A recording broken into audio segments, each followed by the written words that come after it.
Hello, everybody, and welcome back. Sorry for that confusion. To the Dry Pink Dialogue, it is another post-game reaction. Inter Miami, about 30 seconds ago, completed a 3-1 victory over Sporting San Miguelito. I think us having a little technical issues is fitting for that experience because that game was interrupted not just once, but twice because of broadcast service problems. Inter Miami does get a 3-1 win. I missed the second goal. I had to go back and rewatch it. I only got to see it once, but the goal scorers, Benjamin Kramaski gets a goal. Tadeo Allende gets a goal. Fafa Picault gets a goal. Inter Miami wins 3-1. Saur, first off, what's your first thoughts from that game? I'm glad it didn't go to penalties. That's all I can ask for. We scored 3 goals. Inter Miami looked very, very comfortable and dominant in the second half, especially. I think when we started the game, it felt a little bit all over the place, but I thought we found our shape really well and eventually got going in second gear, third gear, and finally got some goals.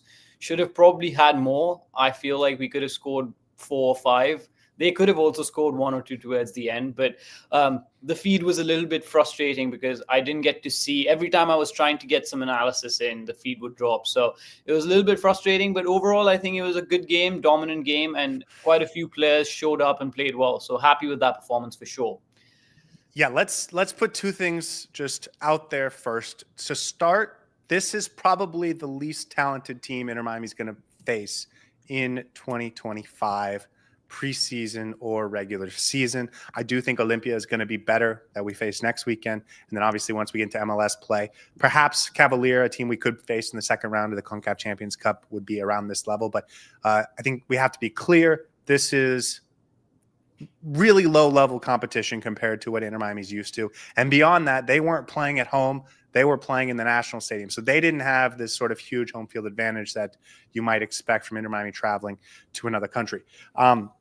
And then the second thing we have to mention is that there was a red card for them in the 70th minute or so. And so from that point on, it became not only was Inter Miami clearly the more talented team, but they were playing a man up. So from that point on, I think just snippets, but actual patterns of play I don't want to take too much out of. Let's start with the goals. Did you even see the second goal? I rewatched the second goal. I completely missed the red card. I didn't even know that they had a red card. So I thought we were playing 11 versus 11. Not surprised because it got very heated in the middle for a preseason game. A few times, a couple of players went in, and Messi did well to disengage from the situation, but Cello and the rest of the squad, for completely fair reasons, got involved. But yeah, was that where the red card was given? Or it came a few minutes later, but we don't need to get into it. Messi clearly wasn't hurt, and that dude was feeling himself or feeling something. So, but that's okay. That's not part of this. I did watch the second goal. I did rewatch all the goals. I thought it was very well taken by Allende, first of all. Bright with some really nice front forward balls this evening. I thought he had some really good line breaking passes, which I was very impressed with. Into Suarez into Allende. I thought Allende was a little slow to get on it, but then finished it really well by getting it past first his man and then the keeper. So really well taken finish. I thought that was beautifully done. Awesome. Okay, I know you have to go grab something before we do the rest of this, so I will let you off for a second and I will rant.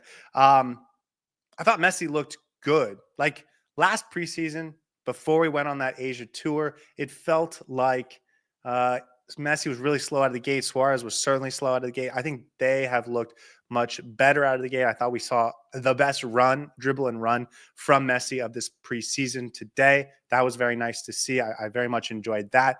And so as far as Messi goes, I think we should just feel good. He took a tackle, got it right up. He didn't get a goal. He still hasn't gotten a goal, but those are going to come. And I'm just the way he's playing on a minute-to-minute basis, I feel very good about. I'd actually like to big that up a little bit more. I thought he was really good, looked really sharp, was running the show through and through. And I was very, very happy with the way he actually settled into this game, started the game as well. Probably our best player on the pitch by a mile, which is not a surprise by any means. But I was very happy seeing him at his almost best. He was having so much joy in the middle, taking players on. There was this one clip that I wanted to snip up, which was him taking on 2-3 players, and then he had a nice run. It was beautiful. I thought he was on form, so I'm glad that the crowd in Panama was able to witness Messi at his absolute best. I think he had a great game. Great game. Yeah, I agree with everything. I think Jordi Alba looks fine. Busquets had a really nice moment early in the game where he was sort of at the edge of his own penalty box, and he just dummies a guy and just gets out of trouble in a way that no one else could do. But also Busquets in the final third, I thought he had some really nice passes into the final third a fair few times. And there were a few things happening that I want to talk about, but I really liked how Busquets obviously does what he does best, but he was actually connecting into the final third very well today. Yeah, I want to pin that down to him having defensive cover in Yannick Bright. Yeah. I want to start with the big four because sometimes it's easier to just talk about him and get him out of the way. I think Suarez needs to see the ball go in the back of the net, but I think he's moving good. I think he's got good patterns of play. And I think once they come, they're going to come in bunches. So no concerns about the big four at all. I think they're in a better spot right now than they were at this time a year ago. I think they're going to be ready for that February 18th game in a way that Suarez could have had a goal or two. Yeah. So for him, I think it's just getting one, and they'll come in bunches. We saw that last year against Orlando City. Get the first one, and they will come. Okay, talk to me about what you saw from a stylistic perspective. And by the way, I will just mention, I did say they went down a man in the last 20 minutes. Apparently, they subbed another guy on to replace him. Yeah, I was very surprised. Yeah. Okay. Anyways, go ahead. Well, good for them if they managed to pull that off. That's pretty interesting. Never seen that on a football pitch. But I think to start with, we were struggling a little bit because we were playing centrally. We were playing everything through the middle. They were blocking off the passes. They were crowding out the center as much as possible. And we were clicking really well. The tiki-taka was actually, I liked what I saw in the first 15, 20 minutes, but it was just too central. And even the wingers were coming in a little too central. That prevented any defensive transitions. I don't think we suffered that much on the defensive transition side of things, but I think our focus was too going through the middle and trying to create in the center of the pitch, a little bit slow at times as well. But the most joy we had was when Benjamin Kramaski was making that run down the side, and then someone like Busquets would be able to find that crossfield ball into him and then run in behind him. A fair few times our players got caught offside, but I was very happy seeing that we actually had runners in behind, which last season we sort of struggled to have. And the only 2-3 people who used to do that was Gomez, Alba, and Taylor. Now I saw Ben Akramaski making that run in. Allende had a couple of really nice runs in. Didn't come off because he had a bad touch or something, but we were trying. We were getting those balls in, and that really, for me, was very promising. So the first half, I thought we were very compact, but then we started opening up the pitch a little bit. And once we got that first goal, we really found our rhythm, and we started to see some really nice patterns of play. Yeah, and those balls over the top are going to be what creates space between that back line and the midfield of the defense for Messi and Suarez to operate, especially Messi. If you can get him the ball in those areas, he is a menace. It's impossible to stop him. So cool. It's great to see that they have a plan to get that going. The first 25 minutes, I thought the game was different than the rest of it. Inter Miami dominated possession in this game. That's something we talked about in the pregame show to look out for. They clearly were the better team. San Miguelito, their only real chances came in transition, and that is what it is. But we wanted to see what that would look like because Inter Miami didn't really do that in either of the first two games. And so I thought it was sloppy and disorganized a little bit in the first 20, 25 minutes, and then they got it going. I did think that Alba, Suarez, and Messi were a little too connected to each other. And I thought Kramaski and Allende, and to a lesser extent Bright, were sort of having trouble finding their ways to get into the game. Not necessarily because they weren't making the right runs, but just the coordination wasn't always in the right spot. Kramaski in a new position, Allende on the right, new to the team. So lack of chemistry, I think, was a little bit noticeable in this game. I think after the first 15, 20 minutes, but after that, it started to really click. And one thing I really liked about the goals was the first goal, cut back from Cello into Benna. Second goal was fairly through the center.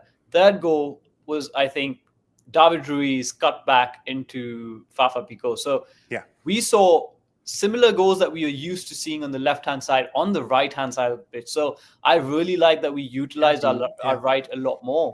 And it feels like we have those runners on both sides of the pitch now to be able to actually generate some of those chances. And you're right. I think the connection was a little bit off at the start, but I could see that the players were in the right positions and we were trying to pull off those tiki-taka passes. Sometimes it was a little sloppy. Maybe they were getting used to the turf as well. Bright, I thought, had a really, really positive game. I thought he was trying to create those passes. Sometimes they came off, but sometimes they did not. That's okay. But he was asking for the ball a lot more. And him and Busquets, I thought, were absolutely in tandem, and they complement each other so well. I think they need to play more games together to build that chemistry up. But yeah, just wanted to point that out. I think after 20 minutes, it became a lot more fresh. Right. Well, and that's where I was going was I think after the, 20, 15, 20, 25 minutes, I thought it was really good to see that they were figuring it out on the pitch. And that gives me a lot of confidence that it's just a matter of time. They will get it going. And I think that's really great to see. Okay, let's get to the chat. Skrilla says, Cello and Ustadi fit the system. Toto breakout year. Cello weekend, let's talk about it. He gets his first goal contribution that I can remember in a very long time. It was a nice play. He took advantage of that area down the right, which he struggled to last season. And he gets the cross into Kramaski, who puts the ball in the back of the net. What'd you think of Cello? Yeah, I think he had a good game. It was fine. I do want him to do that more. I tweeted out that against better competition.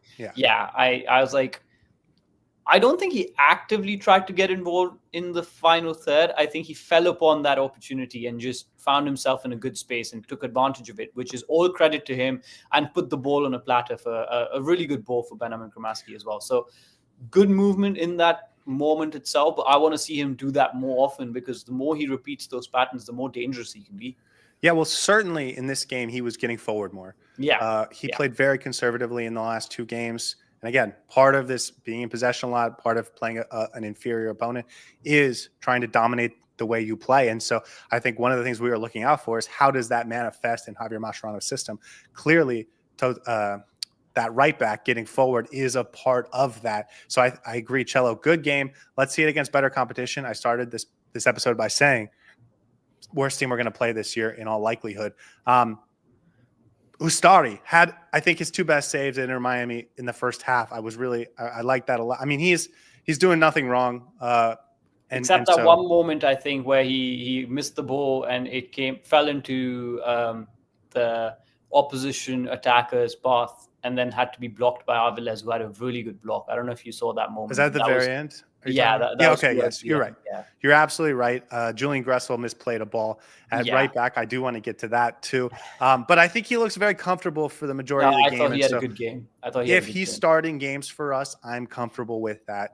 And not that I'm surprised that we've gotten there, but one very good save. I think he had a very good reflexive save that I was very two even. I think two. Yeah.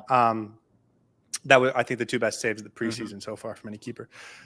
Okay, Spheritic says, always, glad to see Fafa and Allende get their first goals. How nice is it to see two new players getting on the scoreboard? I think for them, it's so important for the confidence today. Allende, again, we talked about in the first 15, 20 minutes, they were trying to figure it out.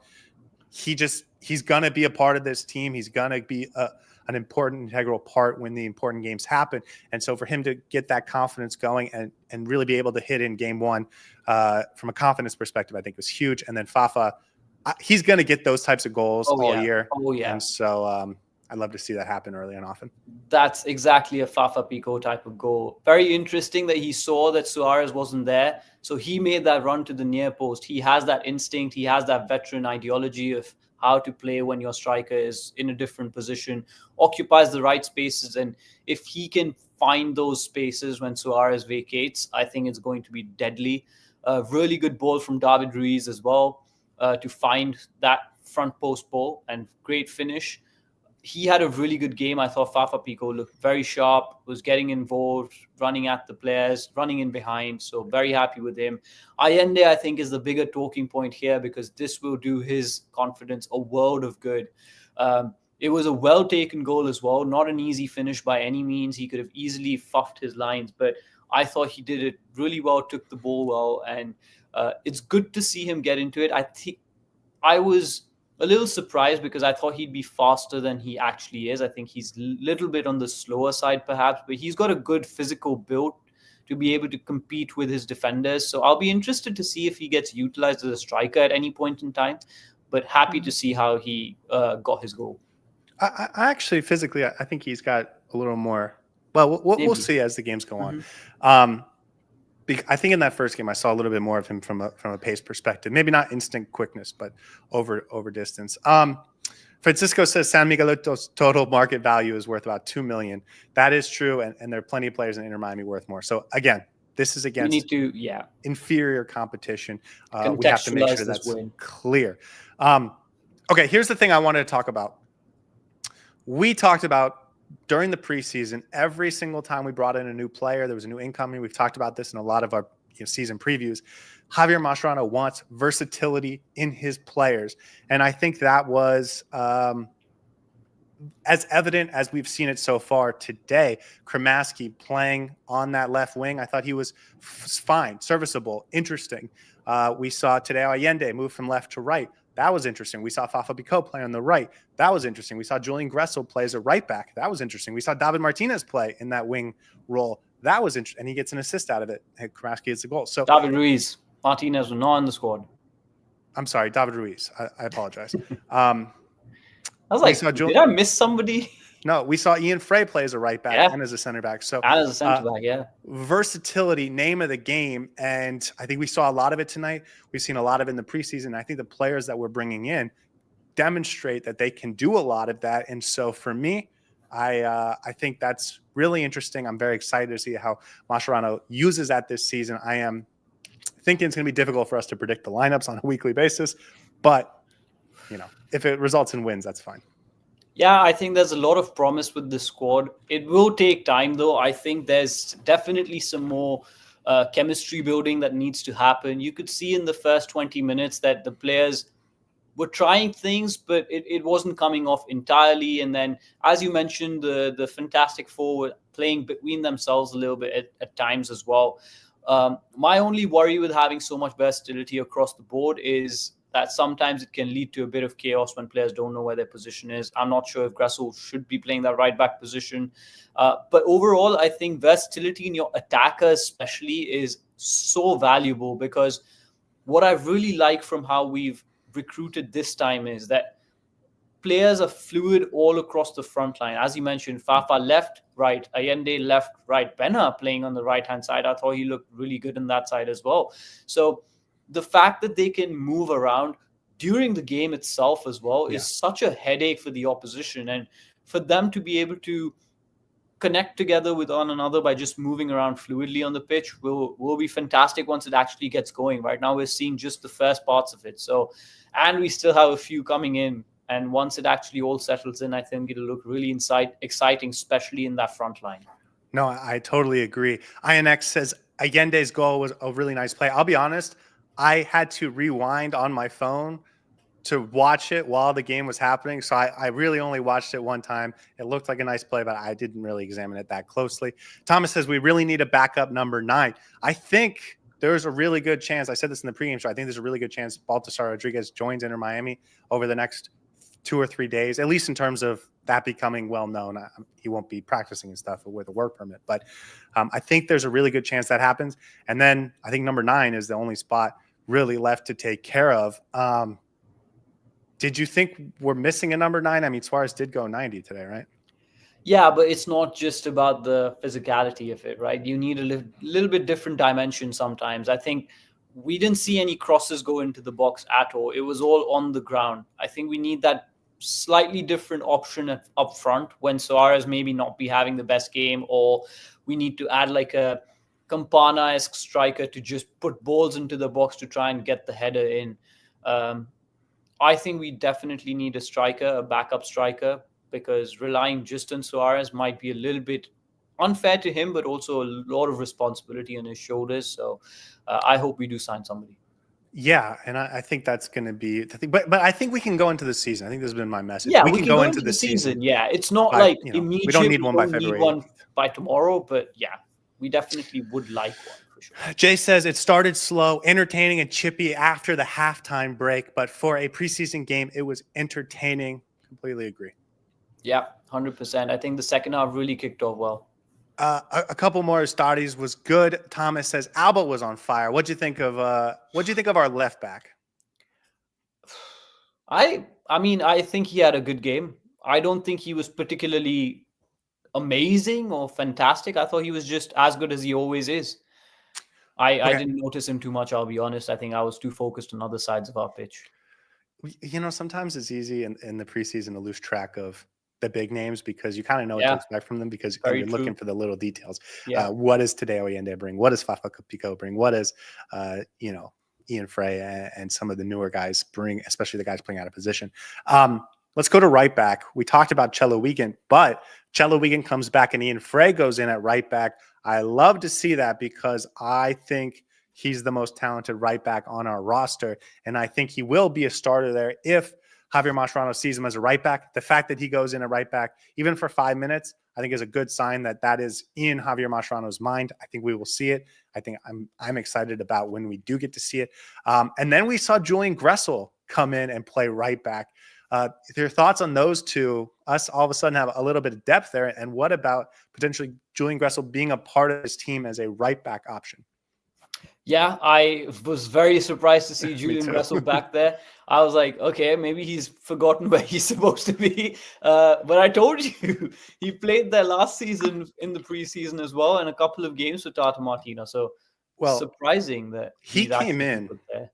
When he came in, he had played a lot of right wing back and right-sided player for Vancouver, for Columbus, and so I think a lot of people thought, oh, he's coming in and he's going to replace DeAndre Yedlin as a right back. And then he never played there under Tata Martino one time. He was in central midfield, which I think surprised a lot of people. I'm not even sure how good of a fit that was. And then when he got onto the right wing, you could really see his talent shine. As a right back in games where, how do I put this? Like, I think the right game, you can see it working there. I don't think he's a guy you want tracking deep against guys in pace trying to hit on the counter, but maybe games where you don't have possession, where he can sneak up and then put in a good ball in transition is actually an area where he could fit in quite nicely. So I think there could be room for him to be a right back this season at times. It's just, we also saw at the very end, he's, hasn't done it in a while, so he's going to have to get his minutes in and get accustomed to it. But I think there's some potential there. I think it's interesting that Mascherano wanted to test it out, but also Ian Frey. I love seeing both of them get back there. Now let's see Lujan, and then let's have a four-way battle for the starting right back spot. Yeah, we can have like a wrestling match between the four of them to see who's going to be the starting right back. But I think Gressel's biggest attribute in right back would be the switch of play. And he would do that really, really well. And I'd be interested to see how it works out. For me right now, it's Cello, Ian Frey, maybe Lujan, and then Gressel. So we'll see how it goes. Yeah, and then speaking of Ian Frey, he had a nice ball a little bit later in the game as a center back to, I think, Robert Taylor up the field. Kind of a nice switch. Miami King says that Boosie had a bad first 25 minutes. I thought he had some nice moments, but I agree that Busquets, Alba, Suarez, and Messi kind of got locked into each other, and they weren't utilizing everyone on their team in the most efficient way. But like we talked about, I think they kind of grew into the game, and the other players were starting to find their way into it. So I do agree with this, although he had that really nice moment that I don't want to let slip. Ash says Inter Miami needs to speed up their build up and passing. Slow passes are easier to intercept. This is going to happen with timing, and as the season goes along, the preseason gets going and the regular season gets going, like this is just chemistry and early season jitters. They will get better at this, no doubt. It was a two-way sword as well, because I think they tried to play quickly, but it wasn't coming off. So then they had to play a little bit slower to try and get the chemistry going. And once it did, I thought it worked really well. But you're absolutely right, especially against the teams that sit in lower block. You have to pick up the pace and set the tempo fast to move the defense in and around. Because otherwise, if you play very stagnant, the defense can just be settled in and hunker down, and you really struggle to get those passes in. Yeah, Opti says that Ustari needs to be the number one goalkeeper. I will say this. Like, I think Drake Callender will get his opportunities if he comes back healthy. Like, I think he'll start the next game if he's healthy. But if he doesn't get healthy and Ustari starts game one of the season, like you might just ride with him until he proves he has to get changed out, because That's kind of the nature of the beast in this business. So if you're Drake, I think this week's a big one to get healthy and get your first start next weekend, because Ustari has looked very comfortable, no doubt about it. Yeah, and that's the thing, right? New coach, he's only seen Ustari play as of now, so the better Ustari keeps getting, the more reliable Javier Mascherano will find him. Sorry. Drake Callender might have a bit of a long way back, maybe not long way back, but may need to get back. Here's what I want to say. If he's healthy, I think he'll start next Saturday against Olympia, and I think he'll also start that Orlando City game if he's healthy. And then I think he starts the Sporting Kansas City game to start the season again if he's healthy. If he's not healthy next weekend, and he's not healthy for that first game, that game against Orlando City, and Ustari has played 4 straight games and those looks fine, and you're going into a game where you can't really have any first game jitters, like I think you might go with Ustari in that Sporting Kansas City game, and then all of a sudden the season's going, and Drake, who knows when he's going to get his first opportunity to win the job back. So I think this is a big week for him to get healthy, and I'm kind of sad that we're saying that because I love Drake, but this is the business, right? Anton says Santi is really impressing. 3 straight preseason games, and today Santi Morales, I believe he replaced Messi like straight up. I saw something again tonight that I liked. He had a nice pass to Suarez. He had 2 nice passes that created sort of half chances for Suarez. He's got something, dude. We're seeing more than I was expecting from him. He's got confidence, man. He's got confidence. He's 17 and he's not afraid to hang with the big boys. It's really coming out well. I think give him these moments to build up his fitness, get into the rhythm of playing first team football. And I'm telling you, we could have a Leo Afonso-esque moment this time around as well from Santi Morales. He is a very promising young prospect. He's like a true number 10 in a way that none of our other young prospects are. I know I talk about Kramaski there, but he would be a totally different type of attacking midfielder. He has the vision, the ability to put the ball where he wants it. He has some really nice tools for number 10. And his athleticism is weird because he clearly doesn't have that 40-yard pace. And I also don't think he necessarily has that 1.5-yard like suddenness. But from like 6 to 8 to 10 yards, he's got some real quickness. And that can be, a nice asset. So he, I think, has surprised me. And now that we've gotten to see him a little bit, I am pretty impressed with that 8 to 10-yard quickness.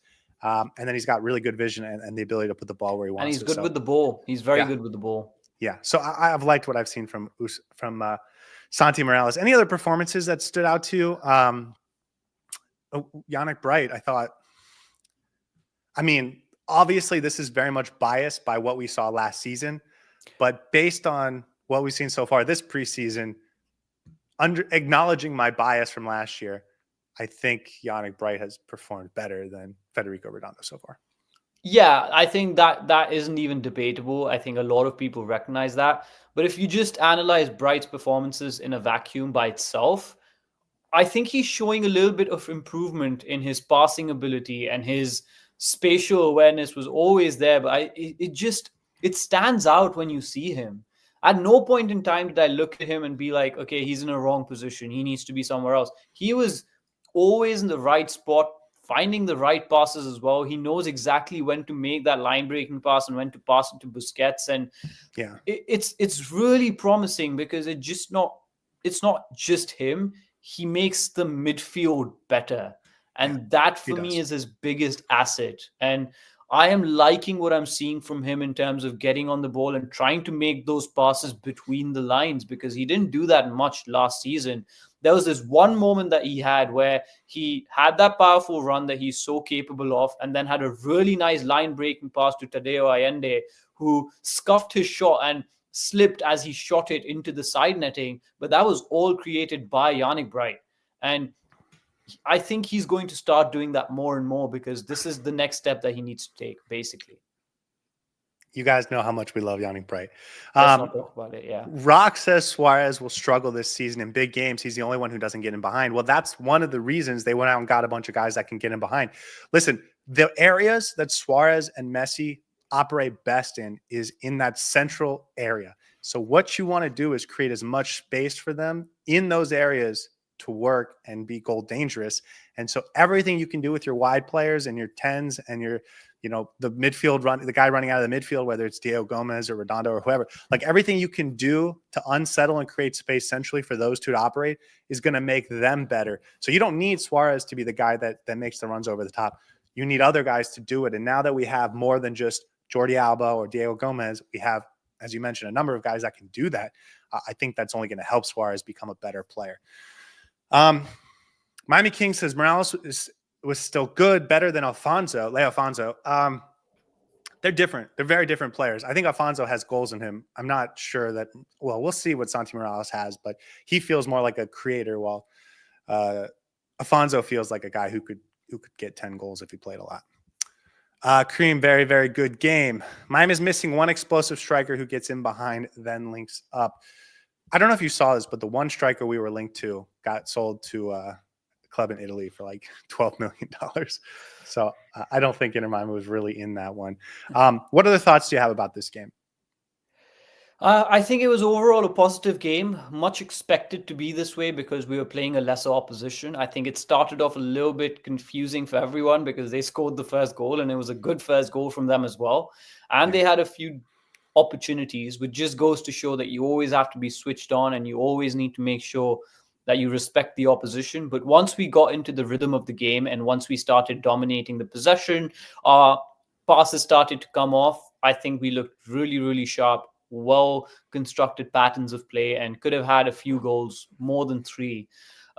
Won't take too much away from it because the opposition level is not that high, but it's promising to see that we can get the job done when we need to. And a lot of players getting involved, a lot of positives to take away for Tadeo Allende, for Fafa Pico. I thought we had a really nice overall full wholesome game. Okay, I have one more conversation I want to have, but I want to get to most of the rest of this chat before we get to it. Miami King says Toto has been great this year. Hope he keeps doing this. I think you've been on the Toto incredible year, and certainly Kramaski as well. Some young guys that look like they're poised to have big years, and Toto is certainly one of them. Ash says, I don't like Cello playing so high. I prefer that he stays at the midline on the back. Well, certainly it helps the team we were playing today. We'll see, again, how that situation evolves, especially once we get some rotation there. I actually hope Cello is not the starting right back in the next game because I want to see, I don't know if Ian Frey's ready to go 70 minutes, but if he's not, then I hope it's Gonzalo Lujan because I want to see what they have. Rock says, today game is only to be analyzed in terms of chemistry and organization as opponents too weak in every aspect. Completely agree, and that's what we said at the very beginning. Take everything with a grain of salt, but we are Inter Miami fans, and we want to get excited about it. Miami King says we speed up after the subs come in. That's great. That's true, and that's going to be true as long as Messi and Suarez are on this team. Nathan says, I just got here. How do you guys watch this game? I only saw the first half, and it was gone. They had to create a few different streams. We missed 25 minutes of the game, too. Circus says, I used to hate when they would bring in subs, and now when they do, the subs are excited. Can we talk about the depth of this team? We brought in 7, 8 guys today off the bench that could easily start games for us, and that doesn't include the 5 new signings that we have incoming over the next couple of days. So it's incredible, man. And I think one thing that we've not talked about, and maybe we can do another podcast on this, is we had players last season who obviously were brought in last season and were, just starting out. They will take that step up this season. David Ruiz comes to mind, Yannick Bright comes to mind, Benjamin Kramaski. A lot of the youngsters are now very comfortable, and I would say they're almost ready to take on more responsibility. It seems like they've gelled with the squad, the chemistry was there. So all these players, especially coming off the bench, I think a lot more attuned to what the team needs to do, and it's just come together really well. So I'm hoping that they also have like a step up season so that the quality of our bench players just improves, and it seems like that's been the case. Yeah, like last year I thought the depth was really good. This year I think hopefully it's going to be really good. We have to wait and see how some of these new guys come in and adjust, but it has the potential to be really, really good this year. Last year it was really impressive. Certainly in the first half of 2023, it was like, I don't even like 6 of our starters. But I'll just say it. Fair enough. I was never a fan of Coco Jean or Jean Stefanelli, of Nico Stefanelli. So, like when those guys are in the starting lineup with Pizarro, it was a tough watch. Biga says, before you guys are done, what would be your top 11 during those friendly games? Saur, I will let you go. Let's go position by position. Goalkeeper, Ustardi was better than Rios Novo. Jordi Alba at left back. At right back, from what you've seen so far. I mean, Wigan, right? We haven't seen enough of Ian Frey in that right back role. He had an assist today, so let's just say Wigan. But we all know it's Ian Frey. I think you put that exactly right. Listen, Noah Allen, and I agree 100%. Noah Allen and Toto Aviles have looked great back there, right? Not put a step foot in my opinion. I don't think they were to blame for today's goal either. So I think they're doing really well. Yeah, Busquets, and I think we both agree on Yannick Bright, Messi at the number 10, Suarez at the number 9. So that just leaves the wide players. We've actually had a lot of rotation here. We've seen even Robert Taylor, Julian Gressel get some minutes, Leo Alfonso get some minutes and look dangerous. And Santi Morales played on that left in the first game. And then, of course, Fafa Picault, Tadeo Allende, Benjamin Kermaski, David Ruiz. Who has really impressed you in those wide positions, which are, especially on the right, new this year? We haven't seen a lot of these guys play in those roles. I have really liked Fafa Picault on the left. I think he is bringing in pace. He brings the width as well. Very good at cutting in inside and knows when to find the space when Suarez vacates, and also creates those dummy runs for someone like Messi to then have more space in. I like him on the left. Right, I'm not too sure actually, because I don't think anyone stood out that much on the right-hand side thus far. What are the options that we have? Tadeo Allende, maybe Benjamin Kermaski. It does feel like the only two guys that have really gotten a significant run in there are Tadeo Allende and Robert Taylor in that first game. Because by the time some of those other guys came in on the second half, the other team has subbed half their team. Yeah. We're starting to make subs. And so the game takes a different shape later on, after the 70th minute. But Tadeo Allende, I mean, I don't know. I think Tadeo Allende still hasn't. Yeah, he still hasn't really impressed me yet. Yeah. But I thought today was a step in the right direction. Miami King says Suarez is better today. He will be back. Thomas says Gressel has no defense. He can't play right back. We'll see. Listen, he has give the man a chance to settle in. He hasn't played right back. And also maybe that's the way to use him against teams that we know are not going to be threatening on the counter or don't have like speedy attackers. Maybe use him when you need to unlock some defenses and need more offensive power on the right-hand side. See, I was actually thinking about the opposite. When you have to sit in for your life, and that way he can just sit back there. He doesn't have to make those runs back and forth, and then he can just put those crosses over the top. We'll see. We'll see. I don't want to proclaim it good or bad because we only saw it for 8 minutes today, but we'll see how it goes. Circus says, I feel like Cello plays with clown shoes on. Miami King says, Santi's a baller. No play. He plays no unused plays. Again, very impressed with Santi Morales. Mateo says, I think we need more strikers. We only have Suarez at the moment. I think everyone agrees with that, but I think you can go into that first game on February 18th without a second striker. And if you have to wait until deeper into the window, that's okay as long as you get the right guy at some point. Summer Sunshine says, Messi was the man of the match. He was amazing. Thank God he didn't get hurt. And then Cynical Tube says, the popcorn was not burnt. That's the only reason we won. Go.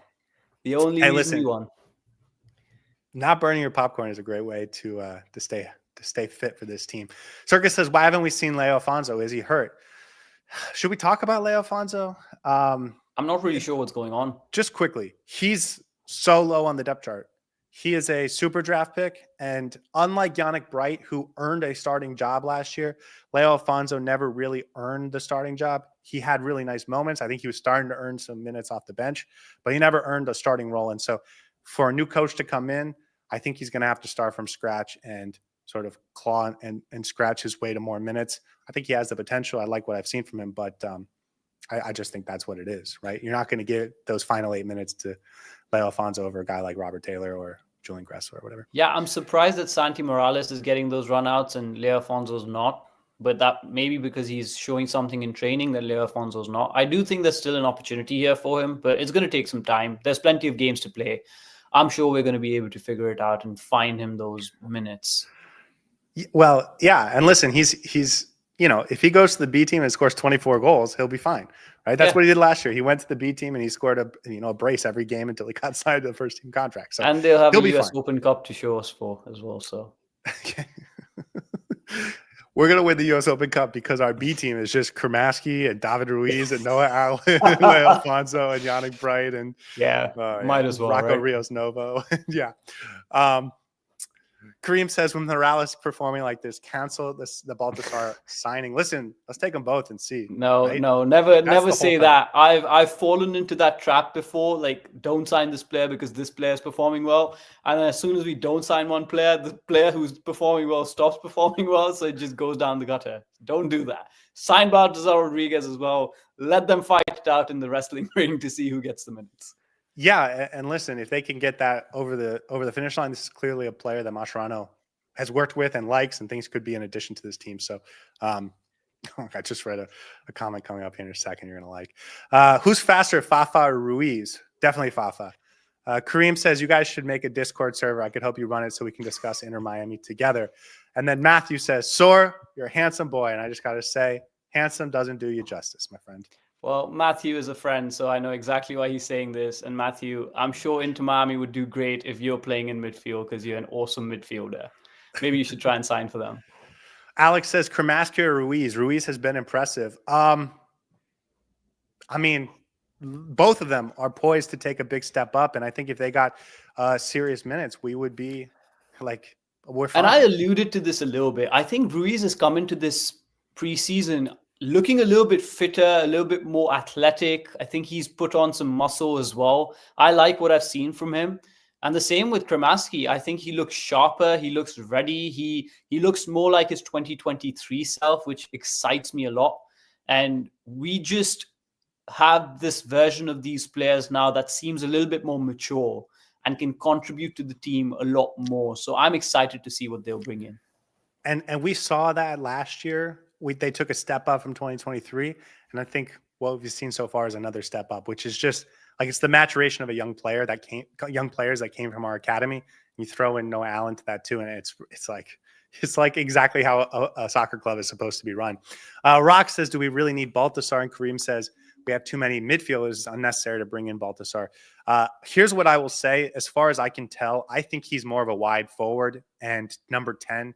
I don't think he's going to be competing with like the Yannick Brights and the Federico Redondos and the Baltasar, the Telasco Segovias. I think he's going to be competing in those wide areas and as a number 10 to back up Messi. That's my guess. Okay, my last conversation that I wanted to have is we are 16 days away from a incredibly important opening game of the regular season against Sporting Kansas City. It is the first leg of a 2-leg CONCACAF Champions Cup game tie. If we lose that game 4-0, our entire CONCACAF Champions Cup run could be over in one single night. I hate the format of the tournament. Why do you have to put these things in the universe? Because why? Why do you have to say it?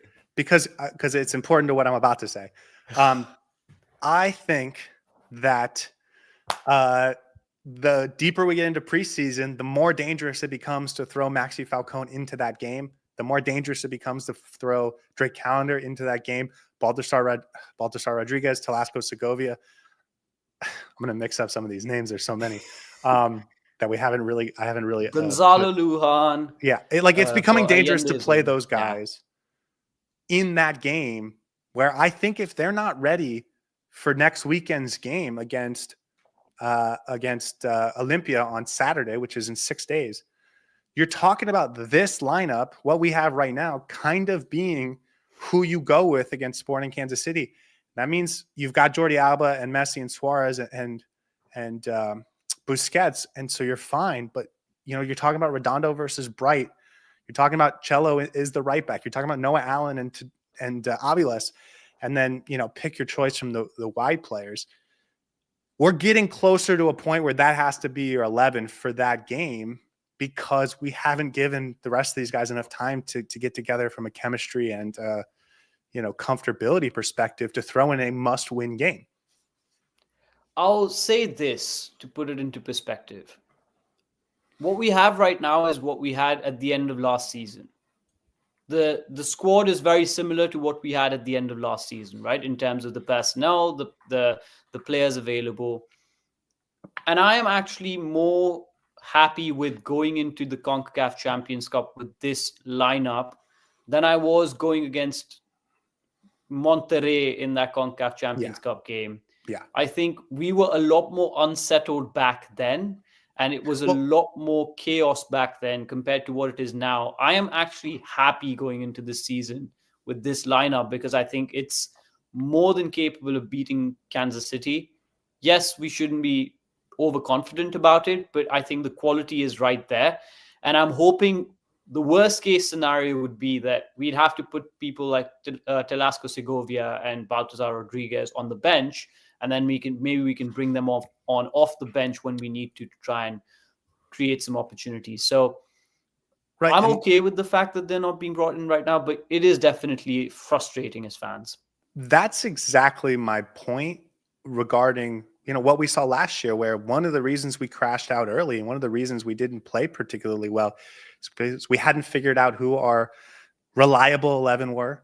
We hadn't built a lot of chemistry either in the midfield or in the back line. And we were switching back and forth between a 3-5-2 and a 4-3-3. And it didn't really click early enough. And that was because we had a lot of new names trying to figure their way out. And Nico Frede and Julian Gressel. And, there was just a lot of upheaval, Chelouian. So I think we're getting too close to a point where we're not getting 3 or 4 preseason games with Maxi Falcone and Baltasar Rodriguez and Telasco Segovia that I think we're getting to a point where we might want to just go with the guys we have. And then again, if you win that first game 3-1 or 4-0, right? You flip it and you go on the road and you win 4-0 against a team that hasn't played particularly well in preseason so far. You've already won the tie, and then you get Cavalier in the next round, and you can start integrating some of these other guys and feel much better about it. So for me, like, that conversation starts next Saturday based on who is and isn't available. If Maxi Falcone starts that game and plays really well, different conversation. Same thing with Gonzalo Lujan or Telasco Segovia or whatever. But that's like the kind of thought process I think we need to start having, because I would just hate for the tournament to be over after one night. Don't send it out into the universe. I think we'll be great. We'll be fine, guys. We'll be fine. Yeah. Okay.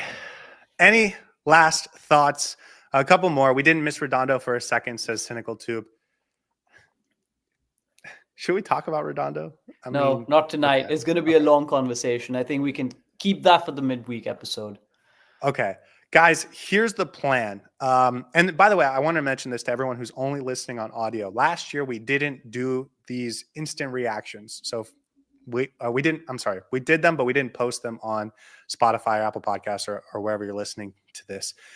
This year, I think we probably will post them. They're more emotional. They're more fan-oriented. We want to get the comments in the chat and let the chat sort of guide us a lot of the ways. Once the regular season starts, we will be doing our next day full game breakdown. We're going to not do that for the preseason just because the games aren't always easy to find on replay, and there's just a lot of trouble with it. And also, we haven't dived deep into the opposition team in the same way we will once the season starts. So those will be back the next day podcasts. But for now, we're just going to post these so you guys have something. Here's the plan. Wednesday, probably we're going to do a midweek episode before next weekend's game against Olympia. We'll do pregame, postgame as always. But I have a feeling that we might be going live earlier because there might be another big signing over the next couple of days. But if not, we will see you guys on Wednesday. Saur, any final words before I wrap it up? Finally, a win without penalties. Great way to start off this run, because I think the next few games are going to be 3-0. There you go. We're unbeaten in preseason, baby. Let's just keep building on this. There's a lot of work still to do. This was a decent opposition, but nearly not good enough from what we're going to face in the next few games. So it all matters, and it all comes down to that Kansas City game. Let's build up to that. Yeah, and by the way, guys, 308 people watching this right now. Thanks for being a part of this. Do us a favor, hit the like button. And as always, have a wonderful night after a 3-1 victory for Inter Miami. We will see you guys next time. Hey, everybody. Thanks for tuning in. Do us a favor and hit that like and subscribe button. Since our first viewer, sharing this with you all has been the very best part. So from the beginning until the end, thank you for being a part of this, and have a wonderful day.